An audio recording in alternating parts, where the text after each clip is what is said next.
ప్రియమైన దేవుని వారలారా, అందరికీ హృదయపూర్వకమైన వందనాలు తెలియజేస్తున్నాను. క్రైస్తవ జీవితంలో కొన్ని పదాలు మనము రెగ్యులర్గా వింటూ ఉంటాం. ఆ పదాల్లో పాప క్షమాపణ అనేది చాలా ప్రాముఖ్యమైనది. ఆ పదాలలో మారు మనసు అనేది చాలా ప్రాముఖ్యమైనది.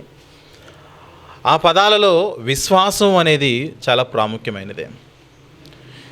మన విశ్వాస జీవితంలోనికి మనము ప్రవేశించాలంటే మారు మనసు, పాప క్షమాపణ అనేవి చాలా కీలకమైనవి. విశ్వాసం అనేది ఒక మహాసముద్రం అయితే ఆ మహాసముద్రములో ఒక్కొక్క బిందువు ఒక్కొక్క మారు మనసు అనేది.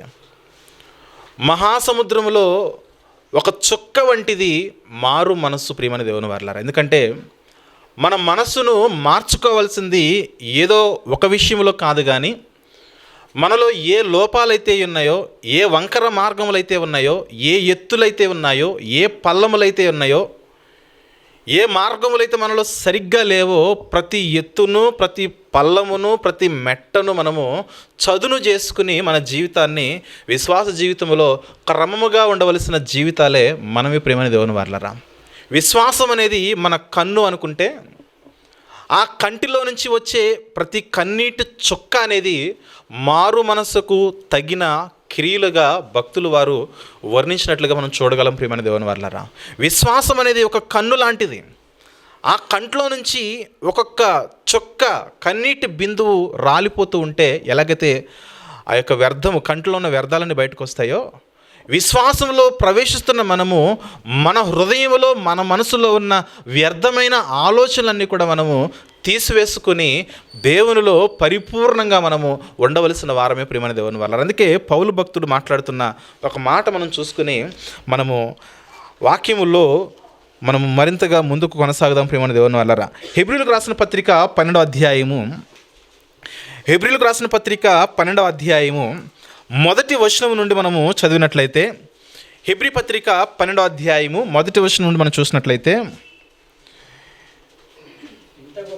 ఇంత గొప్ప సాక్ష్య సమూహము మేఘము వలె మనలను ఆవరించి ఉన్నందున మనము కూడా ప్రతి భారమును, సులువుగా చిక్కులు పెట్టు పాపమును విడిచిపెట్టి అన్నాడు. చూడండి, మన జీవితాల్లో మనలో ఉన్న ఏ పాపమైతే ఉన్నదో, మనల్ని క్రిందికి లాగే, దేవునికి దూరం చేసే, విశ్వాసములో స్థిరులుగా ఉంచలేని, విశ్వాసములో బలపరచలేని పాపములు ఏవైతే ఉన్నవో ఆ పాపాలను మనము విడిచిపెట్టి విశ్వాసమునకు కర్తయు ఆ విశ్వాసమును కొనసాగించు వాడునైన యేసు వైపు చూచుచు ఆయన ఎదుట ఉంచబడిన పందెములో ఓపికతో పరిగెత్తుతూ అంటున్నాడు. చూడండి, విశ్వాసమునకు కర్త ఉన్నాడు ఆయన యేసుక్రీస్తు వారు. ఆయనలో మనము కొనసాగాలనంటే విశ్వాసములు మనము కొనసాగాలనంటే పైన చెప్పిన సులువుగా చిక్కులు పెట్టే పాపాలు ఏవైతే ఉన్నావో ఆ పాపాలను మనము సమూలముగా విడిచిపెట్టేయాలని చెబుతున్నది లేఖనం. ప్రియమైన దేవుని వారలారా, విడిచిపెట్టాలి. విడిచిపెట్టి విశ్వాసమును మనము పొందుకోవాలి. గమనిస్తున్నారా? ఒకటేమో విడిచిపెట్టండి అని చెబుతున్నాడు, మరొకటేమో పొందుకొనండి అని చెబుతున్నాడు. యేసుక్రీస్తు వైపు చూడండి అని చెప్తున్నాడు. యేసు వైపు మీరు చూడండి. మీ హృదయము, మీ మనస్సులు యేసుక్రీస్తు వైపు మీరు ఎల్లప్పుడూ కూడా చూసేవారుగా ఉండాలి. ఆయనే మీ నమ్మకమై ఉండాలి. ప్రియమైన దేవుని వారలారా, దేవుడు పెట్టిన ఈ శరీరంలో ఉన్న వ్యవస్థను మీరు గమనించారో లేదో, కానీ దేవుడు పెట్టిన ఈ వ్యవస్థ, ఈ శరీర నిర్మాణం యొక్క వ్యవస్థను మీరు గమనించినప్పుడు, ఈ శరీరానికి ఏదైతే కావాలో దానిని దేవుడు స్వీకరించమన్నాడు. ఈ శరీరానికి ఏదైతే అవసరం లేదో, వ్యర్థమైన మణిలాలు ఏవైతే ఉన్నవో వాటిని దేవుడు విసర్జించమన్నాడు, విడిచిపెట్టమన్నాడు. మంచి నీరు ఏది తాగుతాం చెప్పండి? మంచి నీరు తాగుతాం. అదే చెడ్డ నీరైతే, మలినమైన నీరైతే త్రాగము. మన శరీరానికి మనము మంచి మినరల్తో కూడిన వాటర్ ఇచ్చిన తర్వాత అది దాన్ని కూడా ఫిల్టర్ చేసుకుని మనం తిన్నదానిలో మనము త్రాగిన దానిలో, తిన్న దానిలో ఏవైనా వ్యర్థ పదార్థాలు ఉంటే వాటిని కూడా అవి ఫిల్టర్ చేసి చెడు మలినాలు ఏవైతే ఉన్నవో వాటన్నిటిని కూడా మన శరీరము విసర్జిస్తుంది. ప్రియమైన దేవుని వారలారా, ఈ యొక్క శరీర నిర్మాణము చూడండి, మనం పీల్చుకునే గాలి అనేది మంచి గాలి, మనం వదిలే గాలి చెడ్డ గాలి.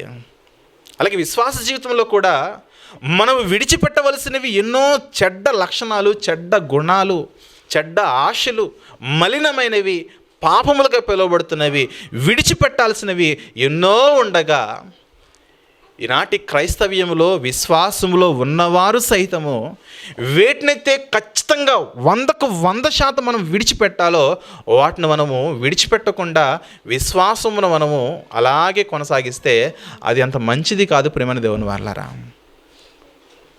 నిరంతరము త్రాగునీటిని అందించే కాలువలు ఉన్నాయి, నిరంతరము త్రాగునీటిని అందించే పైప్ లైన్స్ ఉన్నాయి, నిరంతరము త్రాగునీటిని అందించే చెరువులు ఉన్నాయి. ఆ చెరువుల్లోనే కానీ, పైప్ లైన్స్లోనే కానీ, ట్యాంకుల్లో ఉన్న వాటరు సరిగా ఉంటేనే మనం స్వీకరిస్తాం. సరిగ్గా లేకపోతే ఇదేదో బాగోలేదని పక్కన పెట్టేస్తాం. కొన్ని సందర్భాల్లో ఎక్కడన్నా పైపులు పగిలిపోతే దానిలో నుంచి మురికి వాటర్ వస్తూ ఉంటాయి. తాగుతామా? తాగం. వాటిని మనము విసర్జిస్తాం. ఇది మంచి వాటర్ కాదు, ఈ శరీరానికి మంచిది కాదని. ఎక్కడైతే మంచి వాటర్ లభిస్తుందో మంచి వాటర్ మనం స్వీకరించడానికి మనం ఇష్టపడతాం. ప్రియమైన దేవుని వారలారా, దేవుని లేఖనము కూడా మనతో మాట్లాడుతున్న సత్యం ఏంటంటే, మీ జీవితాల్లో సులువుగా చిక్కులు పెట్టే వ్యర్థ పదార్థాలు లాంటి వ్యర్థమైన ఆలోచనలే కానీ, వ్యర్థమైన స్వభావమే కానీ, వ్యర్థమైన మాటలే కానీ, వ్యర్థమైన తలంపులే కానీ ఏవైతే మీరు కలిగి ఉన్నారో మీ జీవితాలను పాపములోనికి నెట్టివేసే ఆ కార్యం అది ఏదైనా సరే దాన్ని మీరు విడిచిపెట్టాలి. విశ్వాసములో ఏముందో చెప్పనా? శ్వాస ఉన్నది. విశ్వాసములో ఏముంది చెప్పండి? విశ్వాసములో మొదటి అక్షరము వి తీసేస్తే ఏమొస్తుంది చెప్పండి? శ్వాస. అంటే ఒక క్రైస్తవుడిగా మనం దేవునిలో పరిపూర్ణంగా జీవించి ఉన్నవానిగా మనం ఉండాలంటే మన శ్వాస సరిగ్గా ఉండాలి, మన విశ్వాసము సరిగ్గా ఉండాలి. మన విశ్వాసము, మన శ్వాస ఏదైతే ఉన్నదో మంచి శ్వాస మనం ఎప్పుడైతే మనం స్వీకరిస్తామో అదే సమయంలో చెడ్డ శ్వాస ఏదైతుందో ఆ చెడ్డ శ్వాసను మనము వదిలేస్తాం. ప్రియమైన దేవుని వారలారా, ఎక్కడైనా డంపింగ్ యార్డ్ ఉందనుకోండి, అలా పీల్చుకుంటూ వెళ్తామా? వెళ్ళాం. ముక్కు మూసుకుని వెళ్తాం మనం. ఎదుటి వారికి జలుబో దగ్గో ఉన్నదనుకోండి, ఏం చేస్తుంది చెప్పండి? కర్చీఫ్తోనో అవతల వారు దగ్గుతుంటే మనం చేయి అడ్డం పెట్టుకోవడము, లేదంటే మనం దగ్గినప్పుడే చేయి అడ్డం పెట్టుకోవడం. ఎందుకంటే నా నుండి వచ్చే వ్యర్థమైన ఈ యొక్క సూక్ష్మ క్రియలు ఏవైతే ఉన్నవో, కణాలు ఏవైతే ఉన్నవో వాటి వలన అవతల వారికి ఏమాత్రం కూడా నష్టము జరగకూడదని మనం ముందుగానే జాగ్రత్త పడతాం. ప్రియమైన దేవుని వారలారా, కరోనా మనకు నేర్పించిన పాఠం అదే. దగ్గ, జలుబ, తుమ్మ అది ఏదైనా సరే నువ్వు ముందు మాస్క్ వేసేసుకో. ఎందుకు? నీ ద్వారా, నీ వలన అవతల వాళ్ళకి ఏమాత్రం కూడా నష్టము జరగకూడదు. అది నీ కుటుంబ సభ్యులైనా, అది ఎవరైనా సరే, నీ ద్వారా నువ్వు వదులుతున్న శ్వాస వలన అవతల వారికి ఏమాత్రం కూడా నష్టము జరగకూడదని మనం నేర్చుకున్న పాఠము 2-3 సంవత్సరాల పాటు నేర్చుకున్నాం. దాన్ని ఈరోజు మనం కంటిన్యూ చేస్తున్నాం. మన చిన్నప్పటి నుంచి మనకున్న గుడ్ మేనర్లో, మంచి అలవాట్లోకి అలవాటే దగ్గేటప్పుడు కచ్చీపో, చేతినో అవి కూడా లేకపోతే ఈ షర్ట్ను మనం అడ్డం పెట్టుకుని తుమ్ముతాము, దగ్గుతాము. ఎందుకు చెప్పండి? మనలో ఉన్న చెడు ఎదుతున్నదో అది అవతల వారికి అంటుకోకూడదని మనం చేస్తున్న జాగ్రత్త. ప్రియమైన దేవుని వారలారా, అందుకే విశ్వాసములో మనం పీల్చుకునే గాలి ఏదైతున్నదో, ఆ శ్వాస ఏదైతుందో అది మంచి గాలి మనం పీల్చుకోవాలి. ఇదే విశ్వాసములో మనం వదిలిపెట్టవలసినవి కూడా అనేకమైన ఉన్నవి, వాటిని కూడా మనము విసర్జించేవారుగా ఉండాలి. ప్రియమైన దేవుని వారలారా, సైన్స్ ఈ ఊపిరితిత్తుల గురించి మాట్లాడేవాళ్ళు ఏమంటారు చెప్పండి? మనం విడిచిపెడితే దాన్ని నిశ్వాసం అంటారు, మనం పీల్చుకుంటే దాన్ని ఏమంటారు చెప్పండి? ఉచ్ఛ్వాసం అంటారు. ఎందుకో తెలీదు, విశ్వాసం అనే పదంలో కూడా దేవుడు శ్వాస అంటే, శ్వాస అనేది చాలా ప్రాముఖ్యమైనది. ఎవరైతే శ్వాస ఖచ్చితంగా పీల్చుకోగలుగుతారో ఆ జీవములు మాత్రమే బ్రతికున్న వారు. ఎవరైతే విశ్వాస జీవితంలో సరి అయిన శ్వాస పీల్చుకోలేక ఉన్నారో వారు ఖచ్చితంగా జీవించుచున్నామన్న పేరైతే ఉన్నది, కానీ వారు ఖచ్చితంగా మృతులే అన్నారు భక్తులు. ప్రియమైన దేవుని వల్ల అందుకే విశ్వాస జీవితంలో మనం పీల్చుకునే శ్వాస బాగుండాలి. ఆ శ్వాస మంచి కార్యాలైతే, అదే విశ్వాస జీవితంలో మనం విడిచిపెట్టవలసిన నిశ్వాసం ఏదవుతుందో దాన్ని కూడా మనం విడిచిపెట్టాలి. విడిచిపెట్టవలసినవి, ఖచ్చితంగా విడిచిపెట్టవలసిన వాటిని మనం విడిచిపెట్టలేకపోతే మన జీవితంలో ఇంకా మనము పాపములో ఉండి, పాపములో మునిగి, ఇంకా పాపము చేస్తున్న వారమే అన్న ఆలోచన మనము కలిగి ఉండాలి ప్రియమైన దేవుని వాళ్ళరా. ఈ సమయంలో విశ్వాసము గురించి బైబిల్ మాట్లాడిన మరిన్ని మాటలు మనం చదువుకుని మనం ముందుకెళ్దాం ప్రియమైన దేవుని వాళ్ళరా. అపోస్తలుల కార్యములోని 19వ అధ్యాయము, అపోస్తలుల కార్యములోని 19వ అధ్యాయము 4వ వచనాన్ని మనము గమనించినట్లయితే, అపోస్తలుల కార్యముల్లోని 19వ అధ్యాయము 4వ వచనం మనం గమనిస్తే, అందుకు పౌలు, యోహాను తన వెనక వచ్చువానియందు, బాప్తిస్మిచ్చి యోహాను గారు మాట్లాడిన మాట ఏంటంటే, నా వెనక వచ్చువానియందు అనగా యేసునందు విశ్వాసం ఉంచవలనని ప్రజలతో చెప్పి మారు మనస్సు విషయమైన బాప్తిస్మమును ఇచ్చుచుండెను. యోహాను గారు ఇచ్చిన బాప్తిస్మను మీరు గమనించవలసిన విషయం ఏంటంటే, నా వెనక నాకంటే శక్తివంతుడు, ప్రముఖుడు వస్తున్నాడు, ఆయన యేసుక్రీస్తు వారు. ఆయన యందు నువ్వు విశ్వాసం ఉంచాలంటే నీ జీవితంలో మారు మనసు అనేది చాలా ప్రాముఖ్యమైనది. ఈ మారు మనసు ఏదైతుందో ముందున్న మనసును మీరు మార్చుకోవాలి. ముందున్న పాపపు స్వభావం ఏవైతే ఉన్నావో వాటిని మీరు విడిచిపెట్టాలి. విశ్వాస జీవితంలో ముందున్న చెడ్డ కార్యాలు ఏవైతే ఉన్నావో వాటిని మీరు ఖచ్చితంగా విడిచిపెట్టేయాలని లేఖనం సెలవిస్తున్న మాట ప్రియమైన దేవుని వాళ్ళరా. కానీ ఈరోజు మనుషులుగా కొన్ని సందర్భాల్లో విడిచిపెట్టేవారు మనం చూస్తున్నాం, కానీ యేసు వైపు చూసేవారిని మనం చూడట్లేదు. మరికొన్ని సందర్భాల్లో యేసు వైపు చూసేవారు మనం చూస్తున్నాం, కానీ ఖచ్చితంగా విడిచిపెట్టవలసిన వాటిని విడిచిపెట్టకుండా యేసుక్రీస్తు వైపు చూస్తున్నవారు మనం చూస్తున్నాం. ఈ మిక్స్డ్ పీపుల్ మనం చూస్తున్నాం విశ్వాస జీవితంలో. కొంతమంది ఏమో విడిచిపెట్టేస్తారు, కానీ యేసుక్రీస్తు వైపు చూడండి, బాప్తిసం తీసుకోవడం అంటే ఇంకా వెయిట్ చేస్తూ ఉంటారు, ఇంకా ఎదురు చూస్తూ ఉంటారు. కొంతమంది ఏమో మొత్తాన్ని కూడా విడిచిపెట్టేస్తారు. కొంతమంది విశ్వాసంలోకి వస్తారు, కానీ ముందున్న వాటిని విడిచిపెట్టకుండా అలా బ్రతికేస్తూ ఉంటారు ప్రియమైన దేవుని వాళ్ళరా. ఏది చేయకపోయినా సమస్య, విడిచిపెట్టకపోయినా సమస్యే, విశ్వాసములో మనం యేసుక్రీస్తు వైపు చూడకపోయినా సమస్య ప్రియమైన దేవుని వాళ్ళ. అందుకే ప్రభు మాట్లాడిన కొన్ని మాటలు మనం చూద్దాము ప్రియమైన దేవుని వాళ్ళరా. మార్క్స్ వార్తలోని మొదటి అధ్యాయము, మార్క్స్ వార్తలోని మొదటి అధ్యాయము 15వ వచనాన్ని మనం చూసినట్లయితే, మార్క్సు వార్తలోని మొదటి అధ్యాయం 15వ వచనం చూస్తే, కాలము సంపూర్ణమై ఉన్నది, దేవుని రాజ్యము సమీపించి ఉన్నది, మారు మనసు పొంది సువార్తను నమ్ముడని చెప్పుచు దేవుని సువార్తను ప్రకటించుచు గలిలయకు వచ్చాను. ఇక్కడ మాట్లాడుతున్న మాట మీరు చూడండి. దేవుని రాజ్యము సమీపించి ఉన్నది, అంత మాత్రమే కాదు, కానీ మారు మనసు పొందండి. మారు మనసు పొంది ఆయన్ని మీరు, సువార్త అయ్యున్న ఆయన్ని మీరు నమ్మాలి. నమ్మడమే విశ్వాసం ఉంచడం అన్నాడు. ఇక్కడ కొన్ని ఉదాహరణలు మీకు జ్ఞాపకాలు తీసుకొస్తాను. ఈరోజు క్రైస్తవ సంఘాలలో తప్పిపోయిన కుమారుని కంటే ఇంకా దిగజారిపోయి బ్రతుకుతున్న వారు చాలామంది ఉన్నారు. Note this point. క్రైస్తవ సంఘాలలో తప్పిపోయిన కుమారుల కంటే ఇంకా దిగజారిపోయి బ్రతుకుతున్న వారు చాలామంది ఉన్నారు. ఎందుకు మాట అన్నానంటే, ఈనాడు విశ్వాసములో ఉన్నవారి కంటే, ఈనాడు గొప్ప గొప్ప వాక్యాలు వింటున్న వారి కంటే, ఒకనాడు తప్పిపోయిన కుమారుడు ఎవరైతే ఉన్నారో ఆయన చాలా శ్రేష్టమైన వానిగా దేవుని యొక్క లేఖనం మనకు బోధిస్తుంది ప్రియమైన దేవుని వారలరా. తప్పిపోయిన కుమారుని యొక్క సందర్భం మనం అందరం కూడా ఎరిగిన వారమే. తప్పిపోయిన కుమారుడు ఒకానొక రోజు తండ్రి యొద్దకు వచ్చి, తండ్రి, ఇదిగో నువ్వు సంపాదించిన ఆస్తి ఏదవుతుందో ఆ ఆస్తిలో నా వాటా నాకు ఇచ్చేయి, అన్నయ్య వాటా ఆయన ఇష్టం, నీ దగ్గర ఉంచుకుంటావో అన్నయ్యతో పెట్టుకుంటారో అది మీ జీవితం, మీ ఇష్టం, నేనైతే మీతో ఉండదలుచుకోలేదు. ఎందుకంటే నేను ఇక్కడ నాకు కొంచెము నా ప్రైవసీకి నేను చేయాలనుకున్న కార్యాలు కొంచెం మీరు అందరూ అడ్డంగా ఉన్నారు. ఎప్పుడు కూడా ఈ దారిలో ఎల్లు, ఈ దారిలో ఎల్లు, ఇలా చేయాలని చెబుతూ ఉంటే నాకు అంతగా నచ్చట్లేదు. నాకు ఇష్టం వచ్చిన నేను బ్రతకాలనుకుంటున్నాను, నేను ఒక బిజినెస్ చేయాలనుకుంటున్నాను, నేను ఒక వ్యాపారం చేయాలనుకుంటున్నాను, నేను దూరదేశం వెళ్ళాలనుకుంటున్నాను, దయచేసి నా వాటా ఎంత ఉందో నాకు ఇచ్చేయండి అనగానే తండ్రి ఏం ఆలోచన చేయకుండా ఇచ్చేసాడు. నీ వాటానా ఎప్పటికైనా ఇవ్వాల్సిందేగా, ఇవ్వాల్సిందే, ఇచ్చేసాడు. ఇచ్చేసిన తర్వాత ఈ యొక్క కుమారుడు చేసిన కార్యాన్ని మనము గమనించాలి. ఏం చేశాడండి? వెళ్ళాడు, ఆస్తినంతా కూడా మరి ఖర్చు చేసేసాడు, దుర్వ్యాపారం చేశాడు, అది తినడానికే కానీ, స్నేహితులతోనే కానీ, లేదంటే వేషలతోనే కానీ ఏదో ఒక రకంగా ఖర్చు అయితే చేసేసాడు.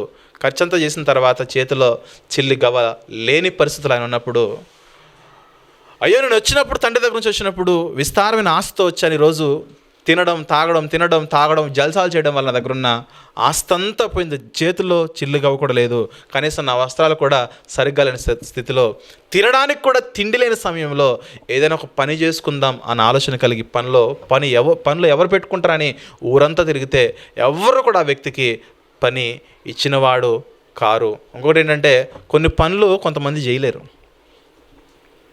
పైగా ఈ వ్యక్తి ఏ ఇంట్లోంచి వచ్చాడు చెప్పండి? ఆ ఇంటిలో ధనవంతుడు ఆ తండ్రి, ఆ ఇంట్లో ఆల్రెడీ పనివారు ఉన్నారు. ఏ ఇంట్లో అయితే పనివారు ఉంటారో ఆ ఇంట్లో ఉన్న పిల్లలకు పని రాదు. Note this point.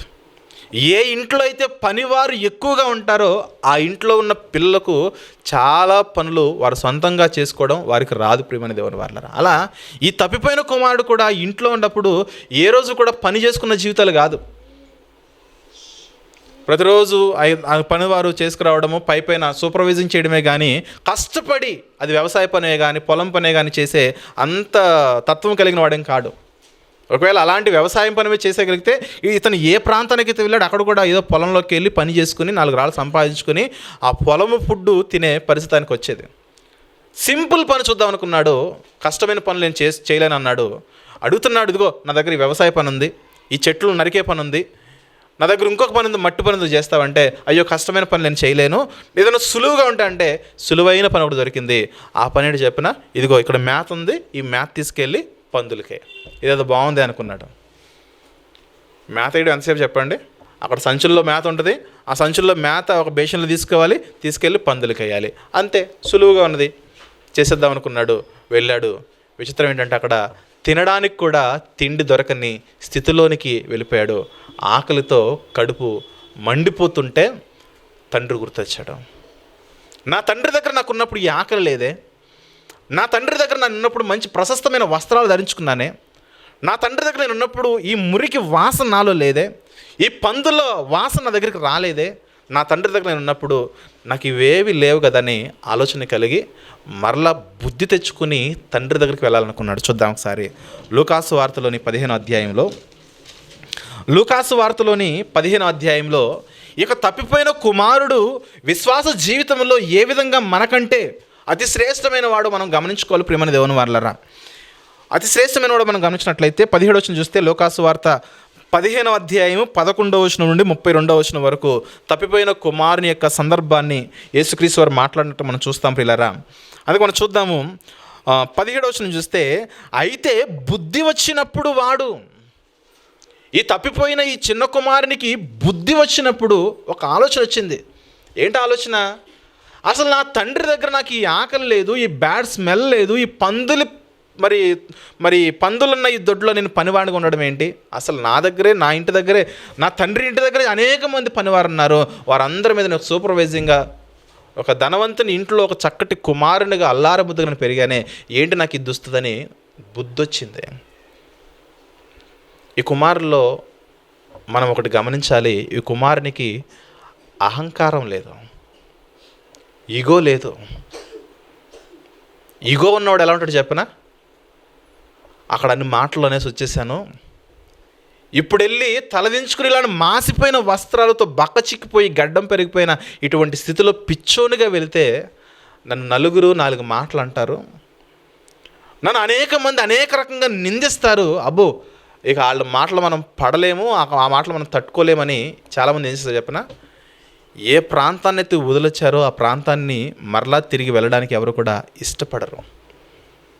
ఇప్పుడు వేరే ప్రాంతంలో, గ్రామీణ ప్రాంతంలో మనకు పొలాలు ఉన్నాయి, ఆస్తి ఉన్నది, అంతస్తు ఉన్నది, సమస్తం ఉన్నది. మనం ఏం చేస్తామంటే దూరదేశంకి వెళ్ళి లేదంటే హైదరాబాద్కి వచ్చి ఒక వ్యాపారం పెట్టుకోవాలని అక్కడి నుంచి మొత్తం అమ్మేసుకుని వచ్చి ఇక్కడ మొత్తం లాస్ అయిపోయామనుకోండి, మరలా తిరిగి వెళ్తే మనల్ని 4 ఎన్ని మాట్లాడారు చెప్పండి? ఊరంతా ఎన్ని మాట్లాడారు చెప్పండి? ఇక్కడ బతకలేక వెళ్ళిపోయావా, మేమందరం బతకట్లేదా, పెద్ద హెచ్చిపోయి మొత్తం అమ్ముకుని వెళ్ళిపోయావు కదా, మొత్తం సర్వనాశనం అయిపోయిందా, సంకనాయకపోయావని ఎన్నో మాటలు అంటారు. ఆ మాటలు పడడానికి మనం సిద్ధపడి ఉండం. ఎందుకంటే కష్టమో నష్టమో అక్కడికి వెళ్ళి వాళ్ళందరూ మాటలు పడే కంటే ఇక్కడే ఏదోటి జీవనాన్ని కొనసాగిస్తూ పని చేసుకుంటూ మనం ముందుకెళ్ళిపోదామని పని చేసుకునే బ్రతుకుతూ సమస్తాన్ని కోల్పోయి ఇక్కడే బ్రతుకుతూ జీవితాన్ని వెళ్ళదీస్తున్న వారు హైదరాబాద్ పట్టణంలో చాలామంది ఉన్నారు ప్రియమైన దేవుని వాళ్ళ. ఊర్లో ఉన్నప్పుడు చక్కగా పొలాలు ఉన్నాయి, పనివారు ఉన్నారు, అన్నీ పుష్కలం. దాంతో బ్రతకలేక పట్టణాలకు వచ్చి సమస్తాన్ని కోల్పోయిన వారు చాలామంది ఉన్నారు. కొంతమంది నిలబెట్టుకుని ఇంకా ఆస్తిని సమకూర్చుకున్న వారు కూడా ఉన్నారు. వారి గురించి మన పంచాయతీ కాదు.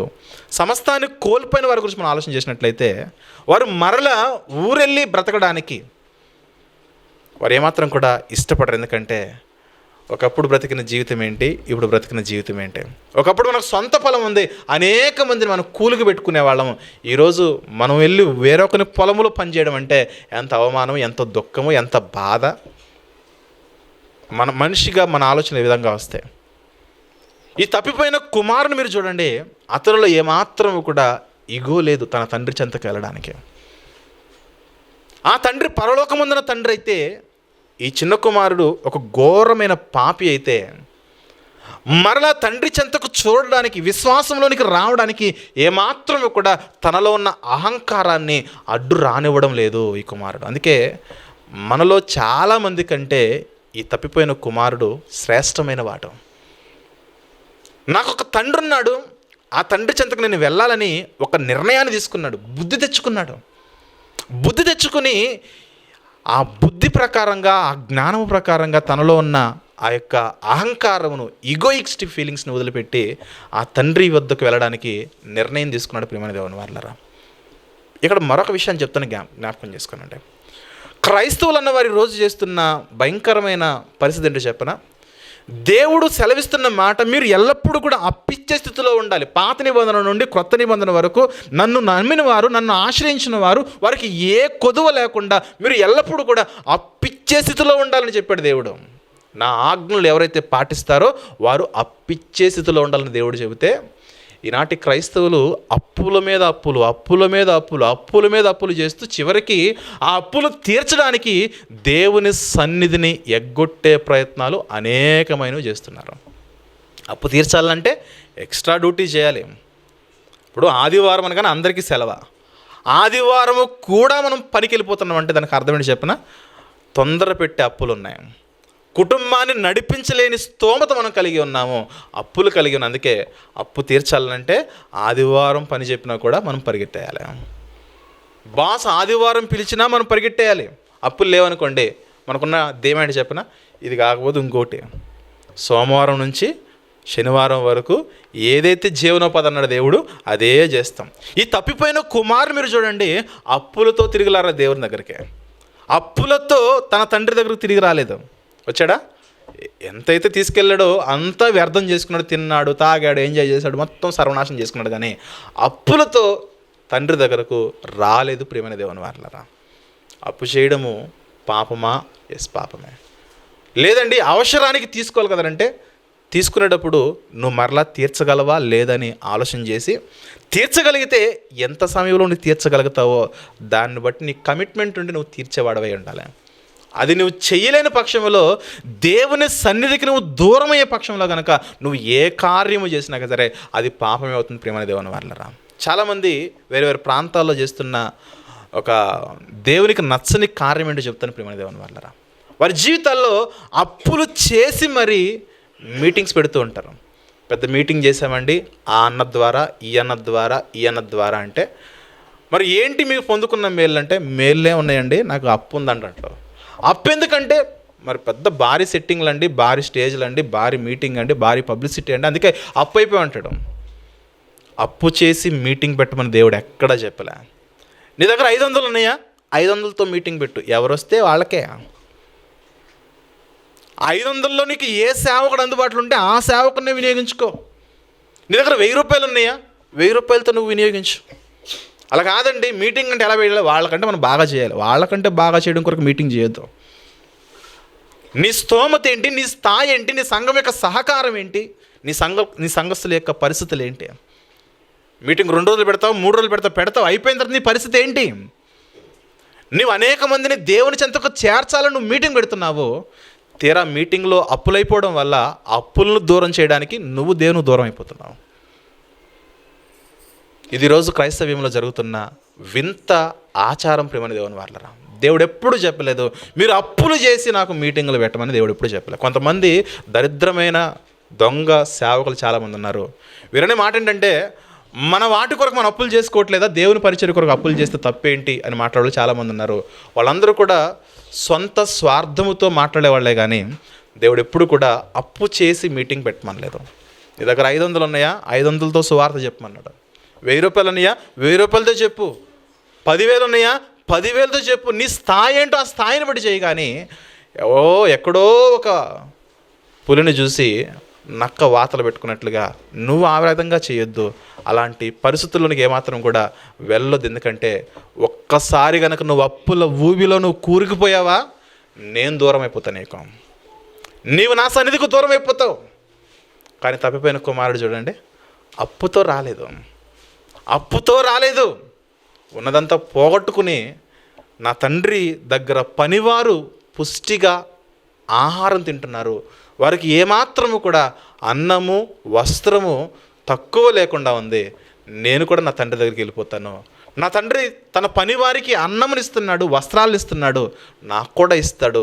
ఆ పనివారిలో నేను కూడా ఒకనిగా ఉండాలనుకుని లేచాడు, వెళ్ళిపోయాడు. వెళ్ళిపోయిన తర్వాత, డాడీ నాకు ఇంత అప్పు ఉంది, అప్పు తీర్చేయమనలేదు. నాకు ఏ అప్పు లేదు డాడీ, నువ్వు ఆస్తి ఇచ్చినా ఇవ్వకపోయినా నీ పనివారిలో ఒకనిగా నేను కూడా పని చేసుకుంటాను, ఒళ్ళొంచుకుని దగ్గర పెట్టుకుని పని చేసుకుంటాను, ఎంత వస్తే అంతలో నేను తింటాను, నా జీవనాన్ని కొనసాగిస్తానని తన తండ్రి తను మాట్లాడిన మాటలు మనం ఆలోచించేది. మన దేవుని వాళ్ళరా, ఈరోజు క్రైస్తవ్యంలో జరుగుతున్న వింత ఆచారాలు ఇవే. అందుకే ఈరోజు విడిచిపెట్టాల్సినవి మనం అనుకుంటాము. ఒక వ్యభిచారమే కదా చేయట్లేదు, నేనే గొప్పని అనుకుంటున్నావేమో.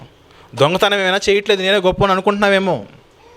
హత్యలైనా చేయట్లేదు, నేనే గొప్పని అనుకుంటున్నావేమో. ప్రియమైన దేవుని వాళ్ళరా, మన జీవితాల్లో మనం ఖచ్చితంగా విడిచిపెట్టవలసిన వాటిలో ఈ తప్పిపోయిన కుమారు నుంచి మనం నేర్చుకోవాల్సిన పాఠం ఏంటి చెప్పిన, అప్పుతో రాలేదు, అహంకారము అడ్డు రాలేదు. అక్కడ తన తండ్రి దగ్గరకు, తన దేవుని చెంతకు రావడానికి ఈ తప్పిపోయిన కుమారుడికి ఏమాత్రము కూడా అహంకారము, ఈగోయిస్టింగ్ ఫీలింగ్స్ లేకుండా, నేను ఇలా నా తండ్రి దగ్గరికి వెళ్తే నా తండ్రి చేర్చుకుంటాడు, నా వస్త్రాలు ఎలా ఉన్నా, నా శరీరం ఎలా ఉన్నా నా తండ్రి నన్ను కౌగిలించుకుని హక్కుని చేర్చుకుంటాడనే విశ్వాసము కలిగి ఉన్నది. ఆ కుమారుడు అప్పులో రాలేదు, జాగ్రత్త. కానీ ఈరోజు మనుషులు మాత్రము అప్పుల్లో కూరుకుపోయి చివరికి దేవుణ్ణే దూరం చేసేసుకుంటున్నారని అంటే అది ఎంత పనికిమాలిన చర్యో మనం గమనించుకోవాలి. ప్రియమైన దేవుని వాళ్ళరా, మనం చేస్తున్న తప్పిదాలను బట్టి, తప్పటడుగులను బట్టి దేవుడు దూరం అయ్యే ఏ కార్యాన్ని కూడా మనం చెయ్యకూడదు. బ్యాంక్ బ్యాలెన్సు నిండుగా లేకపోయినా, బ్యాంక్ బ్యాలెన్స్ మైనస్లో లేకపోతే ఇవాళ దేవుని సన్నిధికి వెళ్ళాలి, రేపు పని చేసుకుందాము, రేపు తిందాం, అంతే. అలా ఉండాలే కానీ మన జీవితాల్లో ఆదివారము కూడా పనులకు వెళ్ళిపోతున్నామంటే సంపద మీద మనకంత మక్కువేం కాదు. కానీ వెనకాల మనల్ని తొందర పెడుతున్నా, మనల్ని తోసేస్తున్నా, మనల్ని నెట్టేస్తున్నా అప్పుల భారం ప్రియమైన దేవుని వాళ్ళరా. కాబట్టి మన జీవితాల్లో విడిచిపెట్టవలసినవి, ఒక పాపములో నరహత్యను వదిలిపెట్టేశాము, అబద్ధాన్ని వదిలిపెట్టేశాము, హత్యను వదిలిపెట్టేశాము, వ్యభిచారం వదిలిపెట్టేశాము, ఎదుటివారిది ఏది కూడా దొంగతనం చేయకుండా అనేకమైన వదిలిపెట్టేశాం, దోషణ వదిలిపెట్టేశాం, బూతులా వదిలిపెట్టేశాం. కానీ వేటినైతే నిజంగా వదిలిపెట్టాలో వాటిని కూడా మనం వదిలిపెట్టాలి ప్రియమైన దేవుని వాళ్ళరా. అందుకే సంతృష్టి సహితమైన భక్తి గొప్ప లాభ సాధకం అంటాడు. మనం ఈ లోకంలోనికి ఏమీ తెలియదు, ఈ లోకంలో నుంచి మనం ఏమీ తీసుకుని పోలేము. ఎంత కలిగి ఉన్నామో అంతలో బ్రతకడం నేర్చుకో. అన్న వస్త్రములు కలిగి తృప్తి కలిగి బ్రతకడం నేర్చుకున్నది వాక్యము. ఎవరైతే అన్నము వస్త్రము కలిగి నీకు ఏదైతే కలిగి ఉంటావో దానిలో తృప్తి ఉంటే నీకు వస్తున్న 10,000లో కూడా నీవు దాన్ని మిగల్చగలవు. 10,000 జీతంలో 500 మిగల్చగలము. అప్పు లేకుండా ఉంటే చాలు మన జీవితాలకి. ప్రియమైన దేవుని వాళ్ళరా, బైబిల్ మనకు అర్థం కాదు కానీ బైబిల్ ఒక చక్కటి ఎకనామిక్స్ బుక్స్. ఇది అర్థశాస్త్రమును చాలా బాగా చెబుతుంది బైబిల్. మరొకరిని చూపిస్తా. డబ్బు కొరకు అమ్మేసుకున్నాడు. ఎవరిని? యేసుక్రీస్తు వారినే. డబ్బు కొరకు యేసుక్రీస్తు వారిని అమ్మేసుకున్నాడు. ఈరోజు అదే డబ్బు కొరకు సంఘాన్ని, సంఘ కార్యాలను, దేవుని ఆరాధనను అమ్మేసుకుని దేవునిలో ఉండకుండా, సంఘములో ఉండకుండా డబ్బుల కొరకే పరుగులు పెడుతున్నవారు ఈరోజు చాలామంది ఉన్నారు. కారణం ఏంటంటే వెనకాల వరకు ఉన్న తొందరపాటు జీవితాలే. ఇస్కరియోతు యోధ ఎందుకు 30 వెండి నాణెముల కొరకు పరుగులు పెట్టి యేసుక్రీస్తుని అప్పగించడంటే ఎంత దుర్మార్గమైన, హేయమైన కార్యం చేసడం మనం గమనించాలి. చూద్దాం మత్తయి సువార్తలోని 27వ అధ్యాయంలో, మత్తయి సువార్తలోని 27వ అధ్యాయము 3వ వచనం నుండి మనం చూద్దాం. ప్రియమైన దేవుని వాళ్ళరా, చదవండి ఎవరైనా. మత్తయి సువార్తలోని 27వ అధ్యాయము 3వ వచనం చూస్తే, అప్పుడు ఆయనను అప్పగించిన యూద ఆయనకు శిక్ష విధింపబడగా చూచి పశ్చాత్తాపపడి మా 30 వెండి నాణెములను ప్రధాన యాజకుల యొద్దకును పెద్దల యొద్దకును మరలా తెచ్చి నేను నిరపరాధి రక్తమును అప్పగించి పాపము చేసితనని చెప్పెను. అయ్యో, 30 వెండి నాణెముల కొరకు నా ప్రభువును నాకు ఎంతకాలం 3-4 సంవత్సరాల నుంచి నన్ను పోషించి, నన్ను సంరక్షించి, ఆయన యొక్క శిష్య బృందంలో చేర్చుకుని నాకు ఎంతో గౌరవప్రదమైన ఒక స్థితిని దయచేసిన, కట్టబెట్టిన ఆ ప్రభువునేనా, నా యొక్క యజమానునేనా అప్పగించిందన్న ఆలోచన కలిగి పశ్చాత్తాపడి కుమిలిపోతున్నాడు. కుమిలిపోయి నేను పాపం చేశాను, ఈ వెండి నాణెముల కొరకే కదా, ఈ ధనము కొరకే కదా, నేను ఏ పాపము చేయని నిరపరాధి అయిన యేసుక్రీస్తు వారిని అప్పగించానని ఎంతగానో కుమిలిపోయి ఏం చేస్తాడు చెప్పండి? ఆ నిరపరాధ రక్తమును అప్పగించి పాపము చేస్తానని పాపాన్ని కూడా ఒప్పుకున్నాడు. వారన్నారు, దానితో మాకేమి, నీవో చూసుకోమని చెప్పగా అతడు ఆ వెండి నాణెములను దేవాలయంలో పారేసి పోయి ఉరిపెట్టుకొనెను. ఇస్కరియోతు యోధ చేసిన పాపం ఏంటో మనం గమనించాలి. ఇస్కరియోతు యోధ యేసుక్రీస్తు వారిని అప్పగించాడు, అది నేరమే. దాన్ని బట్టి పశ్చాత్తాపం పొందాడు. దానివల్ల పొందిన ఆ యొక్క ధనం ఏదైతున్నదో, ఆ వెండి నాణెములు ఏవైతున్నవో వాటిని కూడా తీసుకెళ్ళి వాళ్ళ ముఖాన్ని కొట్టి, ఇదిగో నేను తప్పు చేస్తాను, తప్పు ఒప్పుకుని ఎవరి దగ్గరకు రావాలి చెప్పండి? యేసుక్రీస్తు దగ్గరకు రావాలి. విశ్వాస జీవితంలో దేన్నైతే మనం విడిచిపెడుతున్నామో, విడిచిపెట్టడం మాత్రమే కాదు కానీ మరలా మనం పొందుకోవాలి, ప్రభు తట్టు మనం చూడాలి. ఇస్కరియోతు యోధ సగం వరకే చేశాడు. దేన్నైతే విడిచిపెట్టాలో దాన్ని విడిచిపెట్టేశాడు, పాపాన్ని ఒప్పుకున్నాడు. ఆ వెండి నాణాలు వాళ్ళ ముఖాన్ని విసిరేశాడు, నాకు వద్దని పాపాన్ని ఒప్పుకున్నాడు, పశ్చాత్తాపడ్డాడు. ఎంతగానో గాయపరచబడి, హృదయం అంతా కూడా గాయపరచబడి ఏడ్చి ఆ వెండి నాణాలు కూడా తీసుకెళ్ళి అక్కడ పడేశాడు. కానీ ఒక కార్యం చేయలేకపోయాడు, ప్రభు వైపు చూడలేకపోయాడు.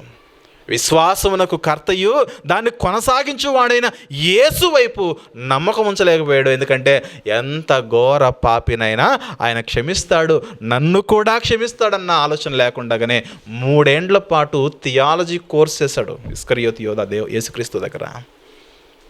3 ఏండ్ల పాటు బైబిల్ థియాలజీలో చక్కటి పరిపూర్ణమైన జ్ఞానాన్ని పొందుకున్నాడు. కానీ ఏం లాభం చెప్పండి? విశ్వాసములో ఉండలేకపోయాడు. ఆ విశ్వాసంలో మంచి గాలిని పీల్చలేకపోయాడు, మంచి శ్వాసను పీల్చలేకపోయాడు. అందుకే ఎక్కడికి వెళ్ళిపోయి చెప్పండి? ఉరిపెట్టుకుని తనకు తానుగా తన ప్రాణాన్ని బలవంతంగా తీసేసుకున్నాడు. ప్రియమైన దేవుని వారలారా, ఇక్కడ ఈయన్ని చూస్తే విడిచిపెట్టేశాడు. కానీ దేన్నైతే పొందుకోవాలో, ఎవరిలైతే లక్ష్యం ఉంచాలో ఆయన వైపు ఆయన లక్ష్యం ఉంచలేకపోయాడు. ప్రియమైన దేవుని వారలారా, అందుకే విశ్వాస జీవితంలో మారు మనసు ఎంత ప్రాముఖ్యం అంటే, మారు మనసులో వేటినైతే వదిలిపెట్టాలో వాటిని వదిలిపెట్టేయాలి, వేటినైతే చెయ్యాలో వాటిని ఖచ్చితంగా మనము చెయ్యాలి. ఇస్కరియోతు యోధ చేసింది అదే. సగం మాత్రమే పాస్ అయ్యాడు, మిగిలిన సగము ఫెయిల్ అయ్యాడు. ఆ సగములో విడిచిపెట్టాల్సిన వాటిని విడిచిపెట్టేశాడు.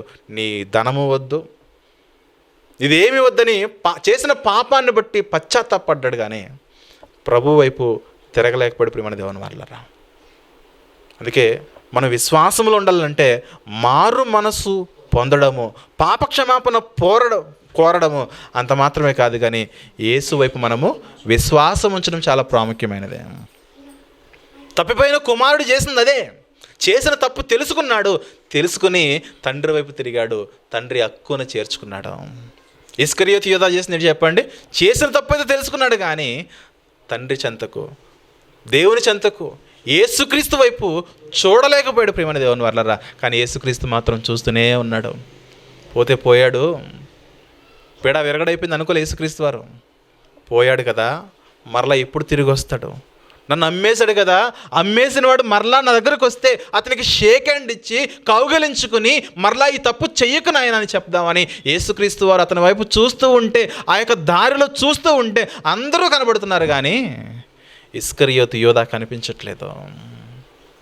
ఈ శిష్యులు చెదిరిపోయి అక్కడెక్కడి నుంచో దూరంగా దూరంగా దూరంగా ఏదో ఒక మూల నుంచి చూస్తున్నారే, కానీ ఇస్కరియోతు యూదా కనబడడం లేదు.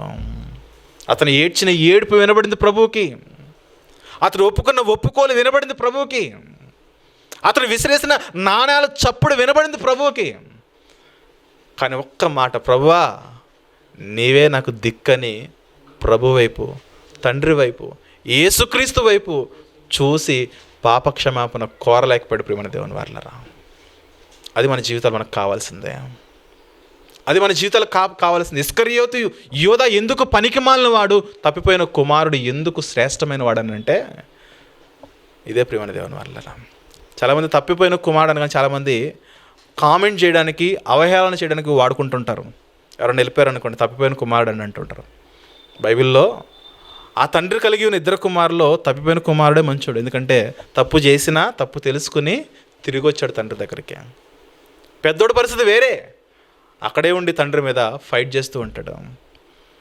ప్రియమైన దేవుని వారలారా, సేమ్ ఇన్సిడెంట్ మరి పేతురు గారు కూడా చూద్దాం. పేతురు గారు కూడా ప్రభు చెప్తాడు, కోడి కుయ్యకు మునిపే నేను ఎవరో ఎరుగునని నువ్వు ముమ్మారు చెబుతావు పేతురు అనగానే, ప్రభా చావనైనా చస్తాను కానీ నువ్వు మాత్రం ఎవరో తెలియనని చెప్పను ప్రభు అంటాడు.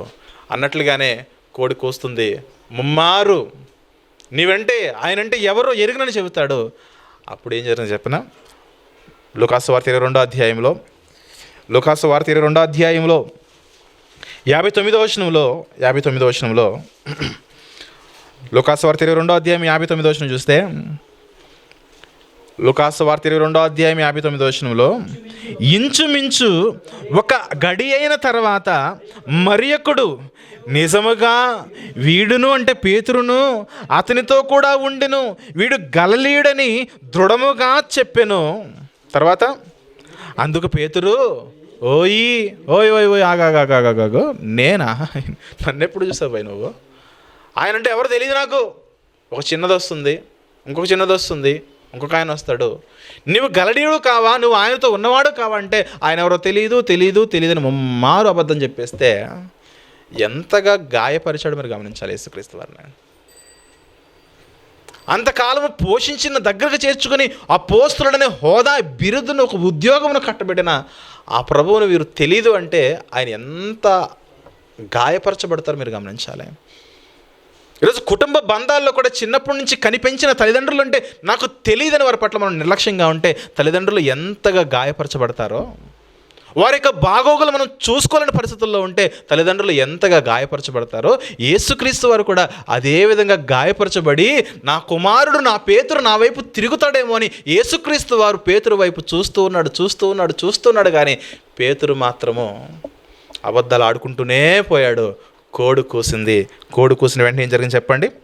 అప్పుడు 60వ వచనంలో, ఓయి నీవు చెప్పినది నాకు తెలియదు నేను అతడు ఇంకా మాట్లాడుచుండగా వెంటనే కోడి కూసెను.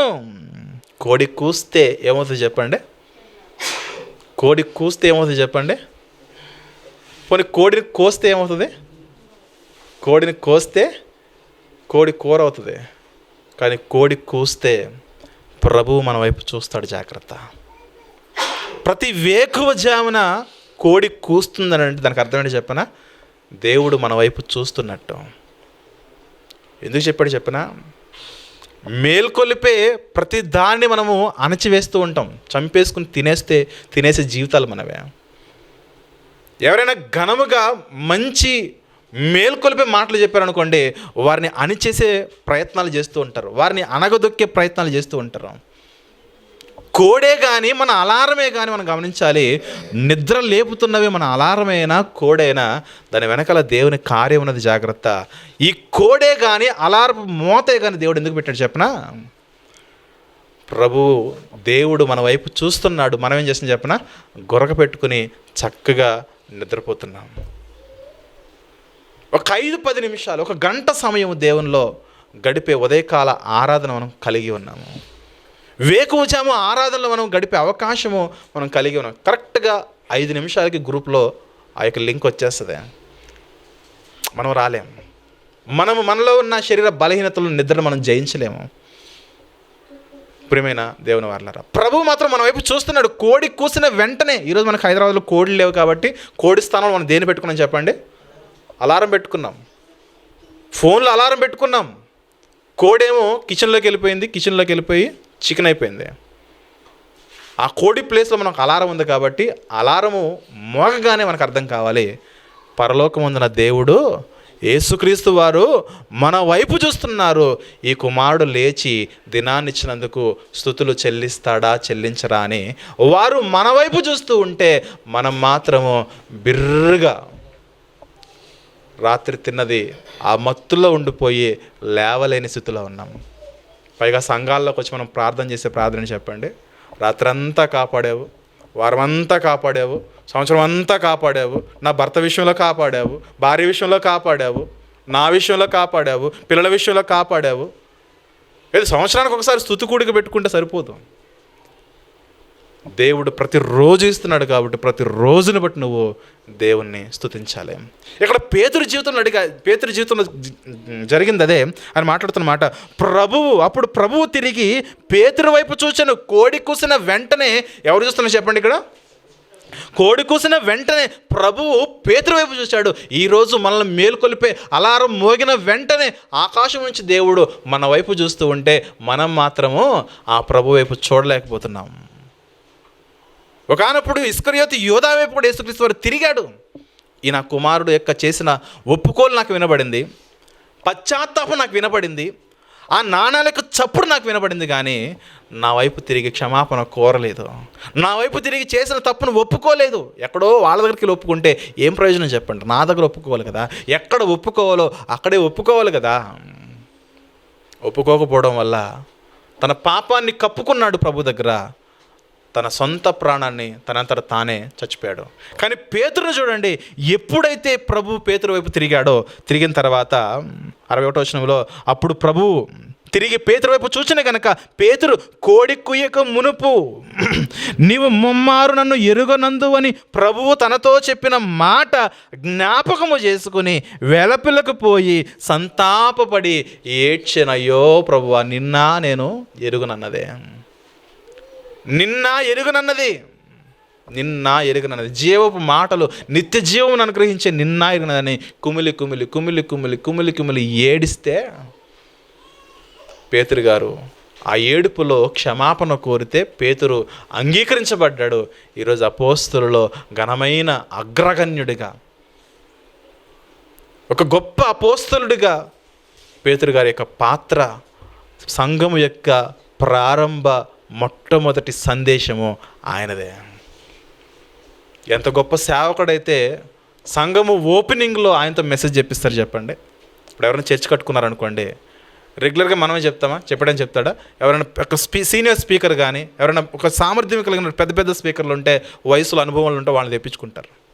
దానికి కారణం ఏంటి చెప్పండి? వారికి సత్తా ఉన్నది, సామర్థ్యం ఉన్నది కాబట్టి.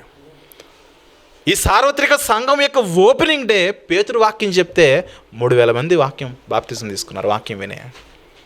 ప్రియమైన దేవుని వారలారా, అందుకే మన జీవితాల్లో మారు మనస్సుకు తగిన ఫలితాలు, మారు మనసుకు తగిన ఫలాలు ఏవైతే ఉన్నావో మనం ఎల్లప్పుడూ కూడా వాటిని జ్ఞాపకం చేసుకోవాలి. వేటినైతే విసర్జించాలో వాటిని విడిచిపెట్టేయాలి, వేటినైతే సరి చేసుకోవాలో వేటినైతే పొందుకోవాలో వాటిని పొందుకోవాలి. అందుకే బాప్తిస్మిచ్చి యోహాను గారు సువార్తను ప్రకటిస్తూ, బాప్తిస్మను గురించిన విశ్వాసను ప్రకటిస్తూ, మారు మనసు పొందురని అనేకులు కానీ సెలవిస్తూ అని చెప్పిన మాట మనం చూద్దాము. లూకాసు వార్తలోని 3వ అధ్యాయంలో, లూకాసు వార్తలోని 3వ అధ్యాయము 3వ వచనం చూసినట్లయితే, లూకాసు వార్తలోని 3వ అధ్యాయం 3వ వచనం చూస్తే చదవండి. లూకాసు వార్త 3వ అధ్యాయము 3వ వచనం చూస్తే అంతటా ఆయన కాదు, లూకాసు వార్త 3వ అధ్యాయం 3వ వచనంలో, అంతటా అతడు వచ్చి పాప క్షమాపణ నిమిత్తము మారు మనసు విషయమైన బాప్తిస్మము పొందవలనని యోర్దాను నది ప్రదేశం అంతటా ప్రకటించను. ఇక్కడ మాట్లాడుతున్న మాట పాప క్షమాపణ నిమిత్తము మారు మనస్సు విషయమైన బాప్తిస్మము తీసుకోనండి, అప్పుడే మీరు విశ్వాసంలో మీరు ప్రవేశిస్తారని చెబుతూ అంటున్నాడు. ప్రభు మార్గమును సిద్ధపరచుడి అన్నాడు. చూడండి, సిద్ధపరచుడి, ఆయన త్రోవలను సరళము చేయుడి, ప్రతి పల్లము మీ జీవితాల్లో మారు మనసు విషయంలో మీ శరీరంలో ఉన్న లోపములు ఏవైతే ఉన్నావో, పాపములు ఏవైతే ఉన్నావో అవన్నీ కూడా పల్లాలైతే ప్రతి పల్లమును మీరు పూడ్చివేయండి. ప్రతి కొండయు ప్రతి మెట్టయు పల్లము చేయబడును. అంటే మీరు హెచ్చించుకునే జీవితంలో మీరు నాకు అన్నీ ఉన్నాయి, దేవుడు అవసరం లేదని మీరు బ్రతుకుతుంటే కనుక మీ కొండలు ఏవైతే ఉన్నావో, మీ మెట్టలు ఏవైతే ఉన్నావో అవి పల్లము చేయబడతాయి. వంకరి మార్గములు ఏవైతే ఉన్నావో అవి తిన్ననవైపోతాయి. కరకు మార్గములు ఏవైతే ఉన్నావో అవి నున్నగా అయిపోతాయి.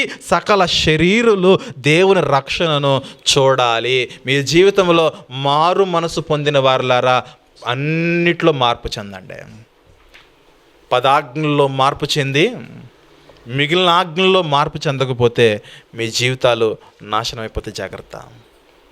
ఒకప్పుడు పరిసయ్యులు ఉన్నారు చూసారా, పరిసయ్యులకున్న భయంకరమైన ఆలోచన ఏంటంటే, పరిసయ్యులు చేసే పాపం ఏంటి చెప్పిన, పరిసయ్యులు అనగానే ధర్మశాస్త్ర కాలంలో ఉన్నవారు వారు. ఈ ధర్మశాస్త్ర కాలంలో ఉన్న వారికి 10 ఆజ్ఞలు, మోషే ధర్మశాస్త్రంలో ఇచ్చిన 10 ఆజ్ఞలు చాలా కీలకమైనవే. వాటిలో ఒక ఆజ్ఞ, నేను తప్ప వేరొక దేవుడు నీకు ఉండకూడదు. తర్వాత నీ దేవుడైన యెహోవా నామమును వ్యర్థముగా ఉచ్చరింపకూడదు. 3వ ఆజ్ఞ, విశ్రాంతి దినములు మీరు ఆచరింపాలి, దానిలో నువ్వు ఏ పని చెయ్యకూడదు. 4వ ఆజ్ఞ అంటే చెప్పిన, నేను నీకు ఇచ్చిన దేశంలో నీవు దీర్ఘాయుష్మంతుడిగా ఉండాలంటే నీ తల్లిని నీ తండ్రిని నీవు సన్మానించాలి. ఈ 4వ ఆజ్ఞ ఒకసారి బయటికి తీసుకురండి, ఎందుకంటే పరిశీలి 4వ ఆజ్ఞని బయటకు తీసుకొచ్చారు. తర్వాత నరహత్య చేయకూడదు, వ్యభిచారము చేయకూడదు, దొంగతనము చేయకూడదు, నీ పొరుగువాని భార్యను ఆశింపకూడదు, నీ పొరుగువాని వస్తువే కానీ, దాసియే కానీ, దాసుడే కానీ, అతనిది ఏదైనా సరే నువ్వు ఆశించకూడదని ఇలా 10 ఆజ్ఞలుంటే, ఈ పరిశీలన అనేవారు ఈ 9 ఆజ్ఞలు బాగా పాటించేవాళ్ళు. కానీ ఈ 4వ ఆజ్ఞను చూసారా, తల్లిని తండ్రిని సన్మానించాలంటే షష్ఠి పూర్తి చేసి మెడలో దండేయడం కాదు, చచ్చిపోయిన తర్వాత గోడకు దండేయడం కాదు.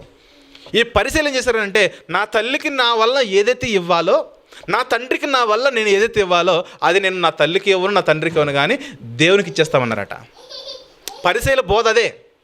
పరిశీలక బోధ ఏంటంటే, మీ తల్లికి మీ తండ్రులకి ఇవ్వాల్సినవి ఏవైతే ఉన్నావో వారిని చూసుకొని దగ్గరికి చేర్చుకుని వారిని ప్రేమతో మీరు చూసుకోవాల్సిన, ఆదరణ కలిగించవలసిన మాటలే కానీ, కార్యాలే కానీ, క్రియలే కానీ, అన్నం పెట్టాల్సిన స్థితే కానీ, వారికి బాగోకపోతే చూపించవలసిన స్థితే కానీ, వారు బాగోనప్పుడే కానీ, వారు బలహీనలుగా ఉన్నప్పుడు నువ్వు చేయాల్సిన కార్యం ఏంటంటే, అప్పుడు మీకు ఒక మెరుపు లాంటి ఐడియా చెప్తా. మీ తల్లికి ఇవ్వాల్సింది ఏదైతుందో దాన్ని కాస్త తీసుకెళ్ళి దేవునికి ఇచ్చేయండి, మీ తల్లికి ఇవ్వకపోయినా పర్లేదని ఒక క్రొత్త బోధ ప్రారంభించారు పరిసయ్యులు అనేవాళ్ళం. ఏమన్నా చెప్పండి, వెరీ గుడ్ అన్నాడా యేసుక్రీస్తు వారు. సున్నపు కొట్టిన గోడల్లారా, సమాధుల్లారా, మీకును సమాధులున్నోడికి ఏం తేడా లేదన్నాడు.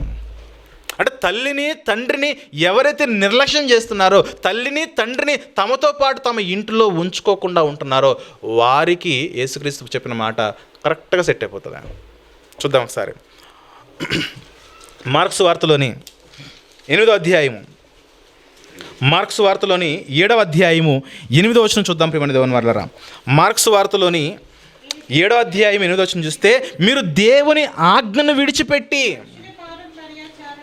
దేవుడు ఏమన్నాడు చెప్పండి, మీ శరీర కార్యాలను విడిచిపెట్టి మీలో ఉన్న పాపాలను విడిచిపెట్టండి అంటే మనుషులు ఏం చేస్తున్నారు చెప్పండి, దేవుని ఆజ్ఞను విడిచిపెడుతున్నారు. మనం అంతే కదా, దేవుడు చెప్తుందండి, మీలో ఉన్న ప్రతి ఒక్క దుష్టత్వాన్ని, సులువుగా చిక్కులు పెట్టు పాపమును విడిచిపెట్టమని ఆయన చెబుతూ ఉంటే మనమేమో దేవుని ఆజ్ఞలు విడిచిపెట్టేస్తున్నాం ఈరోజు. దేవుని ఆజ్ఞలు విడిచిపెట్టడం కాదు, దేవుని ఆజ్ఞలు మనము పట్టుకోవాలి. ఆ ఆజ్ఞ నీకు ఎంత భారమైనా సరే ఆ భారాన్ని నువ్వు మోయవలసినదే. ఆ యొక్క ఆజ్ఞ నువ్వు పాటించే విషయంలో దేవుడు నీకు ఇచ్చిన బాధ్యత నువ్వు నెరవేర్చకపోతే నీవు దేవునికి ఎంత ఇచ్చినా అది వృధా ప్రయాసే. ఇప్పుడు అంటున్నాడు, మీరు దేవుని ఆజ్ఞ విడిచిపెట్టి మనుషుల పారంపర్యాచారంలో గైకొనుచున్నారు. మనుషుల పారంపర్యాచారంలో ఏంటి? తల్లిదండ్రుల విషయంలో దేవుని ఆజ్ఞ ఏంటి? నీ తల్లిని తండ్రిని నీ ఏ ఇంట్లో ఉంటున్నావో అదే ఇంట్లో నువ్వు ఉంచుకోవాలి.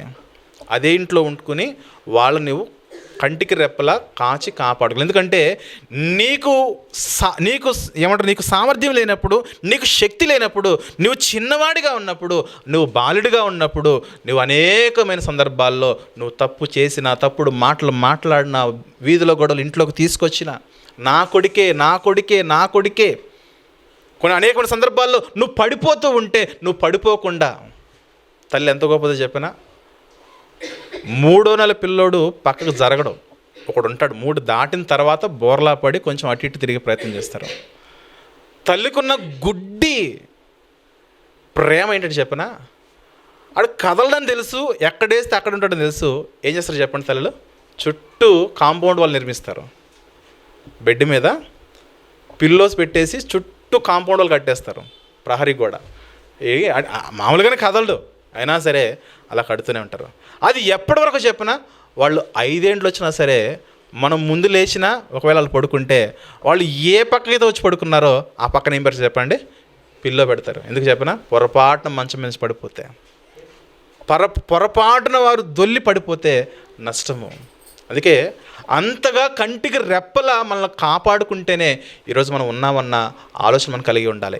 ఇలా దేవుని వాక్యం చెబుతూ ఉంటే ఈ పరిశీలన వాళ్ళు ఏం చేసి చెప్పారు? అలా అవసరంలే. పరిశీలన బోధ ఎలా ఉంది చెప్పినా, మీ తల్లిదండ్రులు మీతో అవసరం లేదు, మీ తల్లిదండ్రులు మీతో పెట్టుకోవద్దు, మీ భార్య మీ పిల్లలు మీరు పుష్టిగా బ్రతకండి, ఇలా బ్రతికితే చాలు, మీ తల్లిని మీ తండ్రిని గెంటేయండి అన్నారు పరిశీలన లాంటి వాళ్ళు. ఏది బాగుంటుంది చెప్పండి? ఎప్పుడు మనకి ఏదో గైడెన్స్ ఇచ్చేవాళ్ళు ఉంటే బాగుంటుందా? 7 గైడెన్స్ లేకుండా మన నిర్ణయాలు మనం తీసుకుని మన ఇష్టానుసారంగా మనం బ్రతికితే బాగుంటుందంటే మనకు అదే నచ్చుతుంది. మన ఇష్టానుసారంగా మన నిర్ణయాలు మన ప్రైవసీకి భంగం కలిగేలా పెద్దోళ్ళు ఉంటారు. కాబట్టి వాళ్ళు మనకి ఏమాత్రం కూడా వారిని ఉంచుకోవడానికి ఇష్టపడం ప్రియమైన దేవుని వారలారా. కానీ దేవుని వాక్యం ఉంటుంది 9వ వచనంలో, మరియు ఆయన మీరు మీ పారంపర్యాచారంలో గైకొనుటకు దేవుని ఆజ్ఞను బొత్తిగా నిరాకరించుదురు. 10వ వచనంలో ఆజ్ఞ ఏంటంటే, నీ తల్లిదండ్రులను గణపరచవలననియు తండ్రినైనను తల్లినైనను దూషించు వానికి మరణశిక్ష విధింపవలననియు మోషే చెప్పిన కదా. మోషే చెప్పిన ఆజ్ఞల్లో మీరు 10 ఆజ్ఞల్లో 9 తూచ తప్పకుండా పాటిస్తున్నారు. మరి 10వ ఆజ్ఞ పరిస్థితి ఏంటి? నీ తల్లిని నీ తండ్రిని దూషించే స్థితిలోకి వెళ్ళిపోతున్నావే. మనం ఎలా ఉంటుంది చెప్పినా, మన తల్లి మన తండ్రి మనం దూషించాం, కానీ అత్తమామలు మాత్రం దూషిస్తాం. ఎందుకంటే అత్త తిట్టింది కాబట్టి అత్త తిడితే నువ్వు కూడా తిడతావా? అది కాదు. ఇప్పుడు వాళ్ళు తప్పు చేశారని మనం కూడా తప్పు చేస్తే ఏంటి పరిస్థితి చెప్పండి? అందుకే దేవుడు అన్నమాట, నేను ఆకాశం మీద ఉన్నాను, నీ భూమి మీద ఉన్నావు, నీ మాటలు కొద్దిగా ఉండాలి. ఎందుకంటే నీ మాటల్లో దోషణ వచ్చేస్తుంది. అవతల వారు గాయపరచబడేలా నువ్వు కూడా మాట్లాడేస్తూ ఉంటావు. వాళ్ళు కాదండి, వాళ్ళు మాట్లాడారు కాబట్టి నేను మాట్లాడానంటే నువ్వెందుకు మాట్లాడాలి? యేసుక్రీస్తు సెలవిచ్చిన మాట ఏంటి చెప్పండి? కుడి చెంప కొడితే ఇంకోటి చూపించు అంటే అన్నాడే కానీ ఇంకోటి కొట్టనలే, లాగి పీక మనలే. మరి మనం ఏం చేస్తాము? వాళ్ళు మాట్లాడారు కాబట్టి నేను మాట్లాడానండి, అంతే కదా. యేసుక్రీస్తు మాటను మనము నిర్లక్ష్యం చేస్తే వ్యతిరేకంగా ప్రయాణం చేస్తున్నవారే కదా. ఆడు కొట్టినా నువ్వు సైలెంట్గా ఉండమన్నాడు యేసుక్రీస్తు బోధ. కానీ వీళ్ళు మాత్రం కొడితే 2 లాగి పీకండి అన్నారు వీళ్ళ బోధ. ఈ క్రైస్తవ్యానికి నాటి సమాజానికి పరిసైన బోధే బాగా ఇంపుగా ఉంది. నువ్వేం తగ్గొద్దు, వాళ్ళు మాట్లాడుతుంటే నువ్వేమైనా బెల్ల మొక్క పెట్టుకుని నువ్వు కూడా మాట్లాడంటారు పెద్దోళ్ళు, అమ్మాయి తరపున వాళ్ళు, అబ్బాయి తరపున వాళ్ళు. ప్రియమైన దేవుని వాళ్ళ మాటలు కొద్దిగా ఉండాలి. దూషణ అన్నాడు చూడండి, దూషించు వానికి మరణశిక్ష విధింపవలననియో మోషే చెప్పిన కదా. ఆయనను ఒకడు అంటున్నాడు, ఒకడు తన తండ్రినైనను తల్లినైనను చూచి, వృద్ధాప్యంలో ఉన్న తల్లిని చూసి అంటున్నాడు, వృద్ధాప్యంలో ఉన్న తండ్రిని చూసి అంటున్నాడు, అమ్మ నీకు ఏదైతే పెట్టాలో, నా వలన నీకు ఏదైతే ఇవ్వాలో అది నా సాయమే కానీ, నేను పెట్టే ఒక ముద్దే కానీ, నా ఇంట్లో ఇచ్చే ఒక మూల ఉన్న ప్రాంతమే కానీ, ఒక బెడ్డే కానీ, ఒక పరిపే కానీ, అది నీకు ఏదైతే నా నుండి రావాలో, ఒక కొడుకుగా, ఒక కోడలిగా, ఒక మనవడిగా, నా ద్వారా, ఒక కూతురిగా నా ద్వారా మీకు ఏదైతే నేను ఇవ్వాలో అవన్నీ కూడా కొర్బాను అన్నారట. పరిసైన బోధ అంటే ఏంటి చెప్పనా? ఒకడు తన తండ్రి నేను తల్లి నేను చూచి నా వలన నీకు ప్రయోజనమగునది అది ఏదో అది కొర్బాను అన్నాడు. అంటే దేవార్పితమని చెప్పినలా తన తండ్రికైనను తల్లికైనను వానిని ఏమీ చెయ్యనీయక మీరు నియమించిన మీ పారంపర్యాచారం వలన దేవుని వాక్యమును మీరు నిరర్ధకము చేయుచున్నారు. ఇటువంటివి మీరు అనేకములు చేయుచున్నారు. ఏంటి మీ జీవితాల్లో మీరు చేస్తున్న భక్తి? మీరా పరలోకానికి వెళ్ళేది? మీరా పరలోకానికి వెళ్ళేదని అడుగుతున్నాడు దేవుడు ఇక్కడ. మారు మనసు అంటే వ్యభిచారం వదిలిపెట్టేయడము, హత్య చేయకుండా ఉండడము, దొంగతనం చేయకుండా, ఇవి కాదు మారు మనసు అంటే. దేవుడు సెలవిచ్చిన ప్రతి ఆజ్ఞ విషయంలో మనము జాగ్రత్తగా ఉండాల్సిందే. ఈ పరిసయ్యుల బోధ, ఒకప్పటి పరిసయ్యుల బోధ 9లో చాలా నిష్ఠగా ఉండేవాళ్ళు. ఈ 10వ ఆజ్ఞ మాత్రము మీ తల్లిదండ్రులకి ఏదైతే ఇవ్వాలో అది వాళ్ళకి ఇవ్వకండి, అది మాకిచ్చేయండి, మాకిచ్చేసి అది దేవార్పితం అని చెప్పండి అన్నారు. ఎవరు అన్యాయం అయిపోతున్నారు చెప్పండి? ఈ పరిసయ్యులకి ఏమో పొట్ల పెరిగిపోతున్నాయి, వాళ్ళ ఇల్లు బలంగా తయారైపోతున్నాయి, వాళ్ళ ఫ్యామిలీస్ లగ్జరీగా తయారైపోతున్నాయి. మన ఇంట్లో ఉన్న తల్లిదండ్రులు మాత్రము నిర్లక్ష్యం అయిపోతున్నారు. బాగోకపోతే చూసేవాడు లేడు, వండుకోలేకపోతే పెట్టేవాడు లేడు, కనీసం మాట ముచ్చటి చెప్పుకుందామన్న స్వరాన్ని వినేవారు లేరు. ప్రియమైన దేవుని వారలారా, అందుకే గమనించండి, ఒకవేళ మనం ఏదైనా దేవునికి సమర్పించాలనంటే దేవుడు చెప్తున్న మాట, దేవునికి సమర్పణ కలిగి మనం జీవించే కంటే ముందుగా మన జీవితాల్లో దేవుని తర్వాత స్థానము దేవుడు మనకి ఇచ్చినది తల్లిదండ్రులే. దేవుని తర్వాత స్థానంలో మనం వారిని గౌరవించవలసింది తల్లిదండ్రులే. ఆ తల్లిదండ్రులు మనము ఎంత గౌరవించుకుంటే అంత మంచిదే. ఇక్కడ మరొక పాయింట్ చెప్తా. తల్లిదండ్రులను గౌరవించుకోవాలన్న మాట కేవలము కొడుకు మీద మాత్రమే కాదు, ఆ కొడుకు యొక్క వంశ వృక్షములో భార్యే కానీ, వారి యొక్క మనవళ్ళే కానీ, పిల్లలే కానీ అందరూ కూడా పాలిభాగస్తులే ప్రియమైన దేవుని. ఎందుకంటే ఆ వృక్షములో ఈ ప్రధాన వ్యక్తి లేకపోతే, ఆ తల్లిదండ్రులు అనేవారు లేకపోతే కొడుకు రాడు, కొడుకే లేకపోతే పెళ్ళి లేదు, పెళ్ళి లేకపోతే భార్య లేదు, భార్య ఈ బంధం లేకపోతే తర్వాత నెక్స్ట్ జనరేషన్ లేరు. అందుకే దాన్ని మీరు గౌరవించుకోవాలి. అది చేయకుండా ఇదిగో ఇది దేవార్పితం అంటే అది దేవుని సన్నిధికి అబద్ధం. వేటిని విసర్జించాలి చెప్పండి? అందుకే బైబిల్ చాలా తెలివిగా మాట్లాడింది. సులువుగా చిక్కులు పెట్టాయంటే ఇవే, సులువుగా చిక్కులు పెట్టాయంటే ఇవే ప్రియమైన దేవుని వారలారా. వాటిని విడిచిపెట్టాలి. గంభీరంగా చిక్కులు పెట్టేవంటి చెప్పండి? వ్యభిచారము, దొంగతనము, వేశ్య జీవితము, నరహత్య, అవి అందరికీ యూనివర్సల్ అనమాట, అందరికీ తెలిసిపోతాయి అవి. ఎందుకంటే చెరసాల జీవితం, జైలు, ఒక వ్యవస్థ ఉంది దాని చుట్టూ. కానీ సులువుగా చిక్కులు పెట్టే పాపం ఏంటి చెప్పండి అంటే ఇవే ప్రియమైన దేవుని వారలారా. వాటిలో ఒక పాపము ఇస్కరియోతు యోధా చేశాడు, మార్చుకోలే, ప్రభు వైపు తిరగలే. ఒక పాపము పేతురు చేశాడు, మార్చుకున్నాడు, అంగీకరించబడ్డాడు. ఒక పాపము తప్పిపోయిన కుమారుడు చేశాడు, మార్చుకున్నాడు, తనలో ఉన్న అహంకారాన్ని పక్కన పెట్టేశాడు. ఏమాత్రం కూడా అప్పులు లేకుండా దేవుని సన్నిధికి తిరిగి చేరిపోయాడు. ఇక్కడ మనము ఈ యొక్క పరిశీల బోధలో చూస్తున్నాము. తల్లిదండ్రులు మీరు నిర్లక్ష్యం చేయండి, వాళ్ళకి ఎట్టాల్సింది, వాళ్ళకి పెట్టాల్సింది, వాళ్ళని చూసుకోవాల్సింది ఏదైతే ఉన్నదో దాన్ని తీసుకెళ్ళి దేవుని సన్నిధిలో దేవునికి ఇచ్చేయండి అన్నాడు. అది తప్పు. ఆ విధంగా మీరు అనేకమైన విషయాలు మీరు వాక్యమును మీరు నిరర్ధకము చేస్తున్నారు. జాగ్రత్త, మార్చుకోండి. ఈరోజే మారాలి, ఈరోజే మనం మార్పు చెందాలి. మనం ఎవరినైతే నిర్లక్ష్యం చేస్తున్నామో ఆ స్థానంలో మన బంధువులే కానీ, మన తల్లే కానీ, తండ్రే కానీ, తోబుట్టువులే కానీ, అన్నే కానీ, వదినే కానీ, మన ఫ్యామిలీలో ఎవరైతే ఉన్నారో అందరినీ కూడా మనము ప్రేమపూర్వకంగా గౌరవించుకోవాలి. ఎందుకంటే విన్నది వాక్యం మనమే, వాళ్ళు వినలే, వాళ్ళకి తెలియకపోయి ఉండొచ్చు క్రమము, కానీ నీకు క్రమం తెలియాలి. యేసు ప్రభువారు ఆయన బాధింపబడి ఎవరిని కూడా బాధపరచలేదు. ఆయన దూషింపబడి ఎవరిని కూడా దూషించలేదు. ఆయన శ్రమ పెట్టబడి ఎవరిని కూడా శ్రమ పెట్టలేదు. అది ఆయన జీవితము. అటువంటి మనసును మనము కలిగి ఉండాలని లేఖనం సెలవిస్తుంది. యేసుక్రీస్తు మనసు అంటే ఏంటి చెప్పండి? యేసుక్రీస్తు మనసు అంటే ఏంటి చెప్పండి? యేసుక్రీస్తు మనసు మనం కలిగి ఉంటే బాగా, అది ఎంత కష్టమైనా సరే దాన్ని మనం చేసుకుంటూ వెళ్ళిపోవాల్సిందే. శిలువ మరణం ఎంత కష్టమో చెప్పండి ప్రియులారా.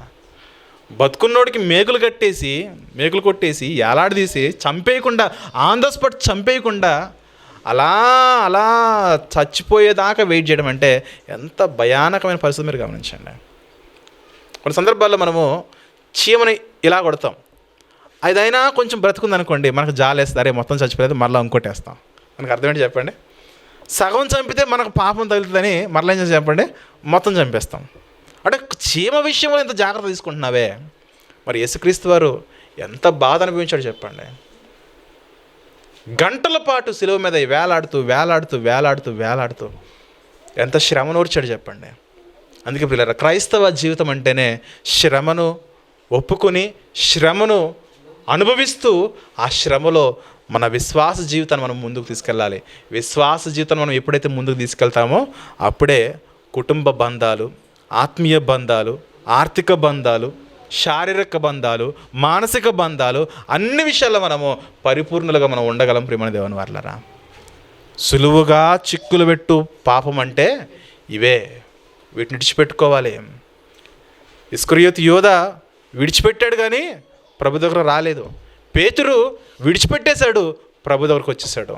మనం కూడా విడిచిపెట్టి ప్రభు దగ్గరికి రావాలంటే మరింత క్రమశిక్షణతో దేవుని యొక్క వాక్యాన్ని మనము పాటించుకునే వారుగా ఉండాలని ఈ నా మాటలు ముగిస్తున్నాను. ప్రియమైన దేవుని వారలారా.